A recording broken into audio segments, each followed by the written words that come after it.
بسم اللہ الرحمن الرحیم۔ عزیز طلبہ، السلام علیکم ورحمۃ اللہ وبرکاتہ۔ امید کرتا ہوں کہ آپ سب اللہ تعالیٰ کے فضل و کرم سے بخیریت ہوں گے۔ ذات واجب آپ کو امراض و آفات سے محفوظ رکھے، آمین۔ اردو ادب سیکنڈ ایئر۔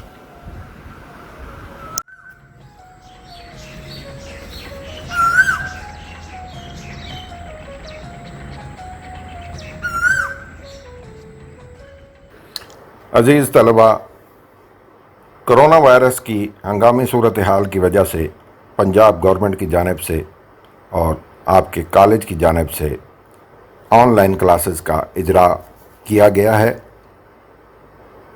مجبوراً تمام طلباء کو اسی طریقہ تدریس سے فائدہ اٹھانا ہوگا۔ اساتذہ نے بھی پہلے یہ طریقہ کم اختیار کیا، جبکہ طلباء بالکل ہی نابلد تھے، لیکن آہستہ آہستہ آپ کو اس طریقے سے واقفیت ہوتی جائے گی۔ یہ طریقہ نسبتاً آسان ہے، یہاں کسی بھی وقت آپ ان لیکچرز کو دیکھ سکتے ہیں۔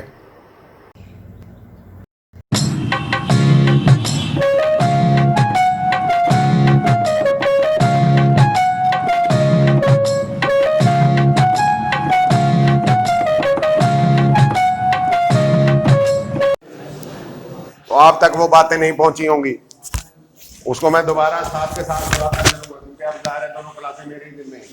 نمبر ایک، یہ اردو کی کتاب نہیں ہے، اردو ادب کی کتاب ہے۔ اردو لٹریچر کہتے ہیں اس کو۔ لٹریچر میں برانچز ہوتی ہیں، اس میں خاص خاص چیزیں آتی ہیں۔ اخبار کو لٹریچر نہیں کہتے، مطالعہ پاکستان کو لٹریچر نہیں کہتے، لیکن لٹریچر کی اپنی چیزیں ہیں۔ اس میں دو حصے بڑے ہم بناتے ہیں ہر کتاب میں، 8ویں کی اٹھا لیں، 10ویں کی اٹھا لیں، کہیں وہ حصے مکس ہوں گے، کہیں وہ علیحدہ علیحدہ ہوں گے۔ ایک نظم، ایک نثر، دو حصے ہو گئے۔ اب ان دو حصوں کے اندر تقریباً آپ سمجھ لیں 50 برانچز ہوئی۔ یہ بہت وسیع سبجیکٹ ہے، ہم چند چیزیں پڑھ رہے ہیں، ان میں سے وہ ساری چیزیں لٹریچر کہلاتی ہیں۔ افسانہ لٹریچر کہلاتا ہے، داستان لٹریچر کہلاتی ہے، ڈرامہ لٹریچر کہلاتا ہے، غزل لٹریچر کہلاتی ہے۔ مکمل مسدس نثر حصہ نظم میں، حمد نعت حصہ نظم میں، مطیہ مثنوی حصہ نظم میں، اسی طرح نثر میں چلے جائیں، افسانہ، ڈرامہ، ناول، رپورٹاج، پوری ایک لمبی لسٹ ہے ہمارے پاس۔ یہ سارا کچھ لٹریچر کہلائے گا۔ اس سے باہر جو ہوگا وہ اخبار ہے، اس میں کوئی نہ افسانہ ہے، نہ داستان ہے، نہ اسٹوری ہے، وہاں خبریں ہیں بس۔ تو لہٰذا یہ خاص سبجیکٹ ہے۔ یہ محض اردو آپ جب کہتے ہیں تو اس کا آپ یہ مراد لے رہا ہوتا ہے سننے والا کہ آپ کہہ رہے ہیں اردو زبان پڑھیں گے، تو اس میں تو پھر اردو زبان ہی ہونی چاہیے صرف۔ تو گرامر کی کتاب ہو، وہ ہم کہتے ہیں جی گرامر کی کتاب۔ اب اس ادب کے علاوہ بھی کورس میں کچھ شامل ہے جو کہ اس 3 گھنٹے کے پرچے میں آئے گا۔ 100 نمبر کا پرچہ ہے اور اس میں ہم نے زیادہ سے زیادہ نمبر لینے کی کوشش کرنی ہے۔ اس کے لیے نمبر 1 رول یہ ہے کہ بیٹھنا پڑے گا اور بیٹھ کے لکھنا پڑے گا، پھیلانا پڑے گا سوالوں کو۔ کوئی حل نہیں ہے اس کے علاوہ۔ آپ کو لکھنا نہیں آتا، آپ ایک پیرا لکھ کے اس میں ابھی نکل دیں۔ اگر نہیں لکھنا ہو تو کوئی فائدہ نہیں ہے، ابھی سے رزلٹ لے لیں آپ فیل۔ جس کے پرچے میں، اردو کے پرچے میں اگر سیٹیں نہیں ہیں تو کس پرچے میں لگیں گی؟ مطالعہ پاکستان میں لگتی ہیں، وہ بھی بڑا پرچہ ہوتا ہے، اس میں بھی تفصیل پڑھائی جاتی ہے۔ اردو میں کچھ سوال ایسے ہوتے ہیں جن کو ہم نے پڑھا کرتے ہیں، وہ سوال میں بار بار پڑھا۔ کون سے؟